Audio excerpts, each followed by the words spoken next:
અંકલેશ્વર નગરપાલિકા દ્વારા 3 રસ્તા શાક માર્કેટમાં આજે સ્વચ્છતા અભિયાનની સાથે પ્લાસ્ટિક બેગનો ઉપયોગ કરતા વેપારીઓ સામે દંડનીય કાર્યવાહી કરવામાં આવી હતી।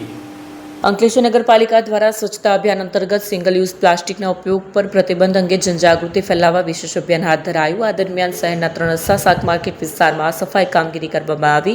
નગરપાલિકા પદાધિકારીઓ અને અધિકારીઓએ વેપારીઓને સિંગલ યુઝ પ્લાસ્ટિક નુકસાન અંગે માહિતગાર કરી તેનો ઉપયોગ ન કરવા સૂચના આપી। ચકાસણી દરમિયાન વેપારીઓ પાસેથી અંદાજે 10 કિલો જેટલું સિંગલ યુઝ પ્લાસ્ટિક જપ્ત કરાયું। સાથે જ નિયમોનો ભંગ કરનાર વેપારીઓ પાસેથી દંડની વસૂલાત કરવામાં આવી। આ પ્રસંગે નગરપાલિકાના પ્રમુખ જિગ્નેશ અંડાળિયા, ચીફ ઓફિસર કેશવ કોલડિયા સહિત સભ્યો અને જિલ્લા ભાજપ કોષાધ્યક્ષ જગદીશ શાહ તેમજ પાલિકાના કર્મચારીઓ ઉપસ્થિત રહ્યા અને નાગરિકો અને વેપારીઓને શહેરને સ્વચ્છ, હરિયાળું અને પ્લાસ્ટિક મુક્ત બનાવવા માટે સહયોગ આપવા અપીલ કરી તેમજ આગામી દિવસોમાં પણ સિંગલ યુઝ પ્લાસ્ટિક વિરુદ્ધ તપાસ અને જનજાગૃતિ અભિયાન સતત ચાલુ રાખી પ્લાસ્ટિક મુક્ત બનાવવા સંકલ્પ કર્યો।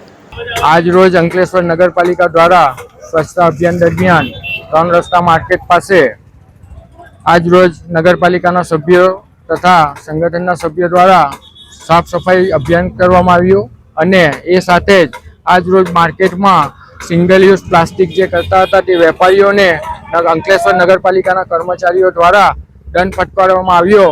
આજ રોજ 9 થી 10 કિલો જેટલું પ્લાસ્ટિક પણ પકડવામાં આવ્યું ને ત્યારબાદ તમામ નગરપાલિકાના સભ્યો અને અમારા કાર્યકર્તા મિત્રો દ્વારા સાફ સફાઈ અભિયાન કરવામાં આવ્યું।